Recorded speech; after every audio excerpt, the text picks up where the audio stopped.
Yo, what up, man? It's your boy Chris Unbias. You checking in, man? Back with another Vblog. Just some stuff I want to talk about real quick, man. You know, get you guys' opinion on a few things, man. First up, unfinished business, man. What's going on with the car? We don't know a date. We don't know a venue. You know what I'm saying? Niggas is pissed off. Real shit. You motherfuckers need to put some respect on my time. Alright?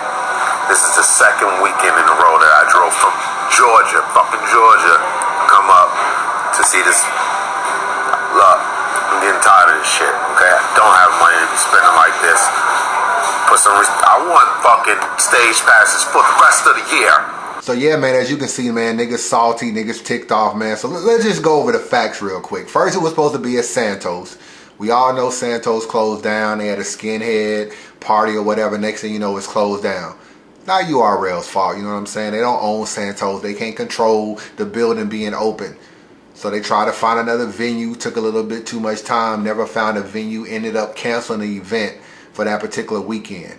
Everybody thought it was going to be this weekend right here. You know what I'm saying? Here it is, June 11th.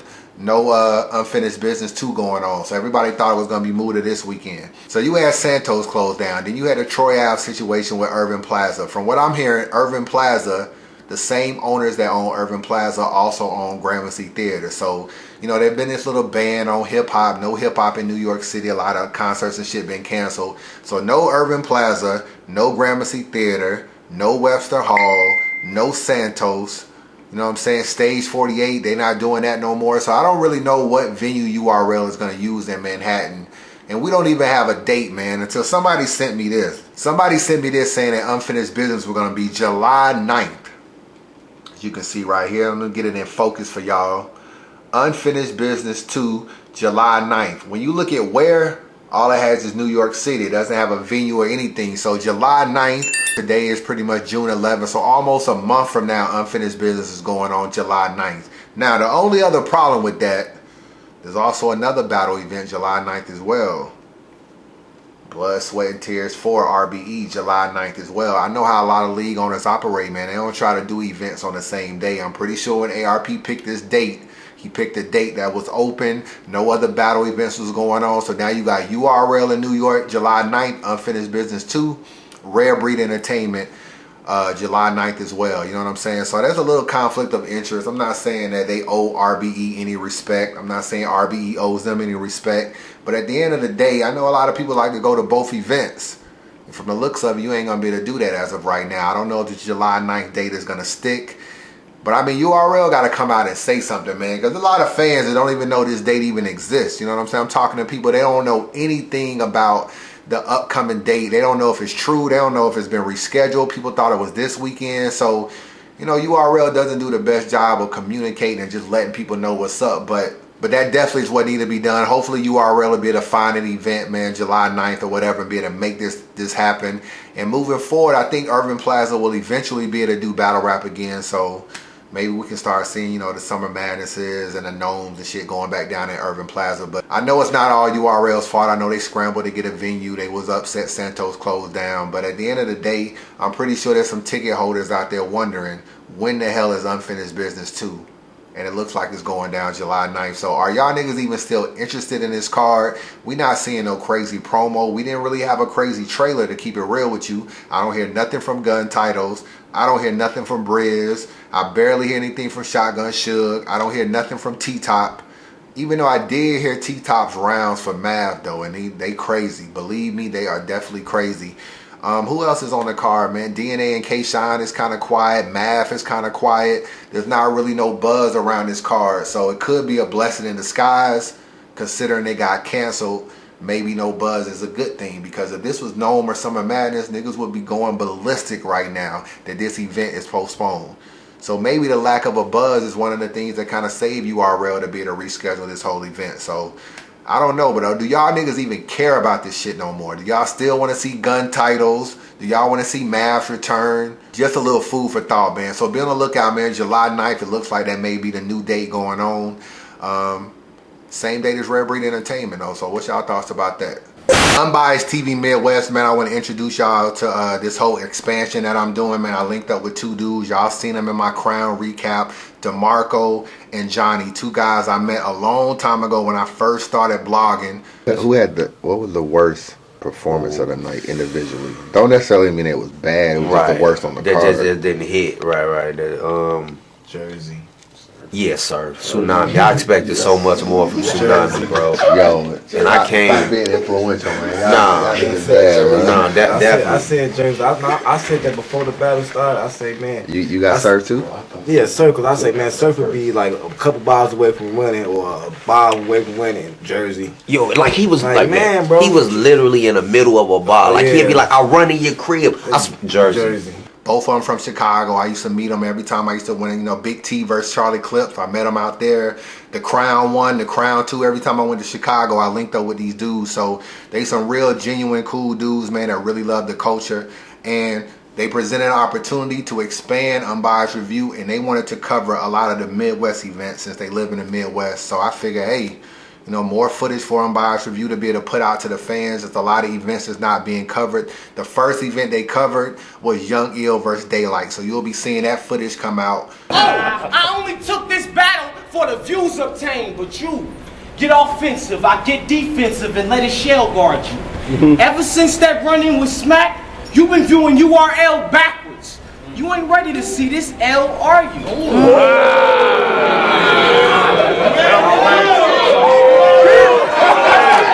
Real soon on Unbiased Review, man. So I appreciate everybody that fuck with my channel. Please show these guys a lot of love. It's gonna be some growing pains because I'm gonna have to, get them up to speed with how Unbiased does stuff, and they're gonna get me up to speed with what they want to bring to the table. But at the end of the day, trust and believe we're gonna make this shit right. So this is another expansion, Unbiased Review TV Midwest. So be looking out for that, man. DeMarco and Johnny, shout out to them too, man. You'll see more of them coming up real soon.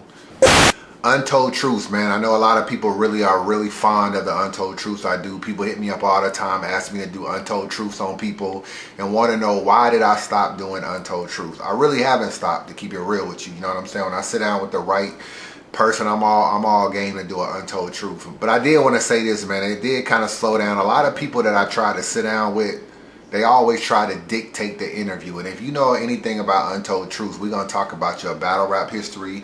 We're going to talk about you're pretty much the drama, the BS, the good times, the bad times. That's pretty much the whole concept of the Untold Truth. I didn't just want to do other interviews where I'd ask you random bullshit ass questions people don't really care about. I wanted to get to the nitty gritty and talk about what fans wanted to talk about. So there was a handful of people I was supposed to sit down with, and then when I got to talking to them, they was like, yo, I don't want to talk about this, I don't want to talk about this. And I just felt like, yo, this is the Untold Truth. We gotta be able to talk about this. Head Ice. I was supposed to sit down with Head Ice like a year and a half ago. You know what I'm saying? Me and him were supposed to sit down. I was on my way to New York. I got his phone number, was talking to him. He starts going on this whole thing about, might have been 2 years ago, how he don't want to talk about URL and Smack. This was before he battled K-Shine. You know what I'm saying? He didn't want to talk about Smack. He did a blog way back in the day about how URL was turning battle rap into the industry. I felt like he would be a good guy to talk about politics and contracts and leagues and all this stuff, but he didn't want to talk about URL. So I felt like, yo, that's a big part of battle rap right now. You really only got a couple battles on King of the Dot. You got the Lions Den shit. People want to know, yo, you pretty much a street MC. Why you not on URL? He didn't want to talk about it. Fast forward 2 years later, he's doing Smack interviews now. You know what I'm saying? No disrespect to smacking them, because I still do business with smacking them. You know what I'm saying? It's just, I really can't even tell you why I ain't been on smacking them shit. I mean, I'm a grown ass man. I'm going to speak my mind. They're going to speak their mind. Young Ill, another guy I was supposed to sit down with. A lot of y'all know Young Ill, one of my favorite battle rappers coming up. He didn't want to talk about Old Red. He didn't want to talk about Cortez. He didn't want to talk about drugs. He didn't want to talk about deaths in the family, all these rumors that was going on about why he wasn't really prepared for battles. I'm like, yo, what else are we going to talk about? Your Rich Dollars battle, your DNA battle, your coming up on street status. It's just kind of like people really want to know what really happened when you was at the top of battle rap and pretty much came down and started like doing your struggle. People want to know that. And what people don't really understand, part of that gets fans more into you as a person. You know what I'm saying? I'm not saying that we got to know all about your history, know all about your business. you gotta be able to buy into a battle rapper in order to fuck with them. You know what I'm saying? Like, people gotta realize that it can actually help you. If I sat down with Rich Dollars, I'm gonna talk to him like, yo, I was at your JC battle, my nigga, when you choked 3 times, you was acting like you was shy, you was nervous in front of the crowd. You can't duck and dodge a JC battle just because a lot of people didn't see it and it was vaulted. I was in the building, I saw your face when you was choking on that stage.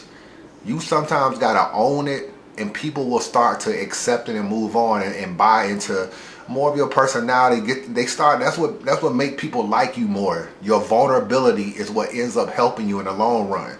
So for Young Ill, a lot of people are like, oh, he's on drugs, he this. It would end up actually helping understand Young Ill more if he was more open to what was going on with his life. You know what I'm saying? To some people, they're a little bit more private, and I respect that. But I can't do an untold truth if you're going to put them kind of restrictions on me. So my thing is, this is how I honestly feel. And what I wanted to talk to y'all about was am I really tripping with what I'm expecting from battle rappers at the end of the day? When you look at me, man, I came out over 4 years ago blogging. You know what I'm saying? When I came out, it was Dutch Jackson from St. Louis. It was Con Artists. It was Undeniable TV. Remember them videos that used to come out? So there wasn't a Heavy Bags, a Hip Hop Is Real, a Angry Fans Radio, a J Black, a PG Bloggers, a 15 Minutes of Fame. There wasn't none of that. You know what I'm saying? So when I look out and I see niggas doing interviews like that now, you're not going to be able to come to me and then dictate an interview when I know, oh, well, you let Heavy Bags, you let 15 Minutes of Fame, you let Hip Hop Is Real, you let Angry Fan, you let this, all these different media sites ask you whatever you want to ask you. And then when you come to me, you want to say, oh, well, I don't really want to talk about this. I don't want to talk about this. Like, I feel like I put too much work in the game for you to be able to, for me to even accept that from you. You know what I'm saying? I just feel like you all expect a certain thing from Untold Truth, and if I don't give that to you, I feel like I let myself down as an interviewer, and I let y'all down. That's how I look at it. So I'm not gonna let you dictate an interview, especially when I know like it's mad interviews with you talking about the shit already. You know what I'm saying? So I'm smart enough to not ask you the same question, and I'm creative enough to come up with different ways to still discuss a topic. But the thing is, just because we playing Untold Truth, people feel like, you know, leading up to it, like, oh, I don't want to talk about this, I don't want to talk about that. Which brings me to Hollow the Don. Alright, would you battle an up-and-comer? You know, you see a lot of rookies versus vets, you see a lot of blood, sweat, and tears where, you know, 2 tiers match up. It's a lot of new cats and up-and-comers that is super fire. They could punch, they could perform. But oh man, this doesn't even sound right, but I'm gonna say it, they can't beat me. So yeah, I wanted to get you guys' opinion, man, to see if I'm handling this situation, you know, correctly, or do y'all feel like I should be doing something different? The way this whole Hollow interview took place, he hits me up and he's like, yo, I want you to, you know, be a sponsor for LOM clothing. You know, whatever percentage you make from your YouTube channel, I'll give you a percentage of that. And it's like both of us can make money. So me, you know, I kind of live off the barter system. I don't really want to make no money in battle rap like that. So I don't really want any part of your LOM clothing money. But what I do want is something that'll live on forever. See, that money will be here today, gone tomorrow. But what I could have is an actual interview that lives on YouTube forever. So I tell him, I don't really want no YouTube, no LOM money. I said, all you got to do, give me an interview and give me something nobody else has. And he was like, what's that? I said, give me your dirty batch bars for your second Hollow battle. You know what I'm saying?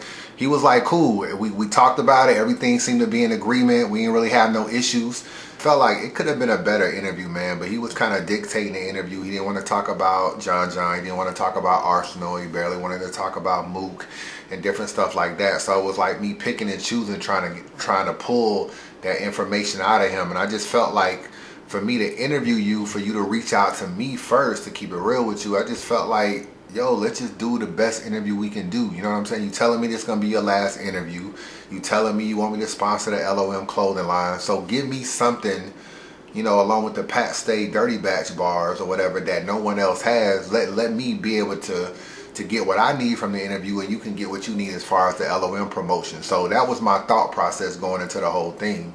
you know, I sit back and I watch people do interviews, man. Like I seen Hollow do interview. He just sat down with Ash Cash. They was talking about Arsenal a little bit. I seen him sit down with Hip Hop Is Real and talk about Arsenal and different stuff like that. So I feel like at this point in my battle rap career or whatever, as far as a blogger, you know, I put in a lot of work, man. I was before a lot of these other guys. So for me, when I look at you and I see that you do interviews with other people and they're able to ask you whatever they want to ask you. So I feel like it's a little disrespectful for me to allow you to do those interviews, but when you get to me, you're going to dictate the interview. And the reason why people do that, like when you interview with them, they can just ask you some random shit just out of the blue. You know what I'm saying? You on a radio show, they might say, yo, what's up with you in Arsenal? You get caught off guard, you got to answer it. When I do Untold Truths, it's more planned. Like, yo, we're going to do it on this day. We're going to talk for this long. We start mapping it out. And then they say, well, I don't really want to talk about this. I don't really want to talk about this. And based on what they don't want to do determines whether or not, you know, what we can do. You know what I'm saying? So because it's more planned, they feel more of the need to dictate the interview. So we didn't really talk about John or Don when y'all get ready to see this Hollow interview that I released. We didn't talk much about Arsenal at all. We didn't talk much about Mook at all, to keep it real with you. Not saying we didn't touch on it a little bit, but it wasn't really like the interview kind of like talks about other stuff that deals with Hollow. And I mean, I don't want to spoil it. I'll just let it come out. I even asked him like, yo, why did you steal Chef Trez's backstroke bar? You know me, I don't give a fuck. I'm going to ask whatever the fuck I want to ask in the interview. He didn't even want to address that, and that's been a lot of controversy. But I mean, like, sometimes you just gotta own shit. But he didn't even want to address that, so I got a little frustrated with him. A lot of people keep asking, is he gonna battle Arsenal? Is he gonna battle John? No, he's not gonna battle him. You know what I'm saying? Me and him was talking off camera, and he was like, to keep it real with you, he said he had a real issue with John. Because John was talking crazy on Twitter, saying suck my dick and all this other shit, and that ended up leading him to the fight. And he feels like he's one of these guys that doesn't really invade your space, doesn't talk to your rounds, doesn't do like to your bars. He gives you the ultimate respect. And he feels like if he battles John, it may actually go left in the battle based on where things go. So he don't even really want to take it there. With Arsenal, he feels like Arsenal fell off. He probably beat him in a battle. The way Arsenal can even the odds in a battle is be disrespectful. A lot of disrespectful shit Arsenal do. He felt like he'll try with him something that will cause the battle to go left. So for him, he don't even want to be a part of that. He's so big on his image right now and putting out just a good battle. He don't want it to go left because there's some extra shit going on in the battle. So he's flat out just told me like, yo, I don't really need them to. There was a time I may have needed that Arsenal rematch, but right now I'm Arsenal's biggest battle. You know, he's not going to get Lux. He's not going to get Mook. I'm the next biggest dude for him to battle. As far as John, no matter who John battles, I'm John's biggest battle. Unfortunately, they're not my biggest battle. I'm going to get Mook, hopefully. And if I don't get Mook, I'm going to get Disaster. So at the end of the day, I have bigger battles to achieve. So I'm not chasing them no more. And I don't have to, you know, I don't have to be in a situation where I put myself in a battle where niggas is trying to get me off my game and get me uncomfortable. Now, whether you feel like that excuse is bullshit or real, it's something that's never been said on camera. And I tried to get him to say it on camera, but he didn't want to say it. He tells me about the whole John fight. Oh, John talking shit, saying suck my dick on Twitter. I promised when I saw him I was going to punch him. So I walk into UW, face off with Lux. I see John standing there, walk up there and just punch him. Going through the whole thing about it swinging. He gets John in the headlock. John slips out. He falls down. Next thing you know, there's two guns at John head and it gets broken up. So, interesting story. I'm not saying he ain't never, I don't know if he's ever told it on YouTube. I haven't seen it, but he didn't want to talk about that either. So it's just like, it was a little bit frustrating because it's certain things I felt like was actually very entertaining off camera that I couldn't get him to speak on camera. And I'm not saying that you owe me anything. I don't really know Hollow like super crazy or nothing like that. But for me, I still got to respect my brand and I got to be able to give fans what they looking for too, because when you click on a video and it say Hollow the Don Untold Truth, you expecting niggas to go in and talk about a lot of shit, and I really wasn't allowed to do that with Hollow. I'm not saying we don't have a good interview, because we interviewed over an hour, so we talked about a lot of different stuff, but there was definitely some stuff left out of there that I felt like, man, if I could have just got this. But just moving forward, man, you know, I turn down a lot of interviews sometimes because I feel like, you're gonna dictate it, and I don't want to have a dictated interview. But maybe I'm tripping. Maybe I should be doing more. Maybe I should be bringing whatever I can to the fans. But I don't want y'all coming back at me saying like, yo, why you didn't ask this? Why you didn't ask that? When you don't really know, I try to ask this and I try to ask that, but they don't want to talk about it. So I can't force them to talk about something they don't want to talk about. And I'm not just here to just put out interviews. You know what I'm saying? Like, that don't really do nothing for me at the end of the day. I kind of want to bring something to YouTube that no one else has, or bring, you know, just something that's a little bit different than a typical who you want to battle next and what did you think of this battle. Like, I want to bring you something different, and that's how the Untold Truth even got thought of in the first place. So should I just swallow my pride, put out what I can put out? Should I stick to my guns and say, hey, if you're going to dictate the interview, we don't need to do the interview? Or should I just put out what I can? You know what I'm saying? That's what I wanted to pretty much ask y'all. What would y'all want from me and my channel at the end of the day? And I appreciate the support. No hard feelings will hollow at the end of the day. Just when you watch the interview, just know there were some things we couldn't discuss. It's still a dope interview. It's a lot of shit we covered. We talked for over an hour on camera. So it's a lot of different topics we discussed. But don't be like, oh, why you ain't asked about this and asked about that? Trust and believe. I try to ask about that shit. So at the end of the day, man, just appreciate the support. Unbiased Review. Holla at your boy.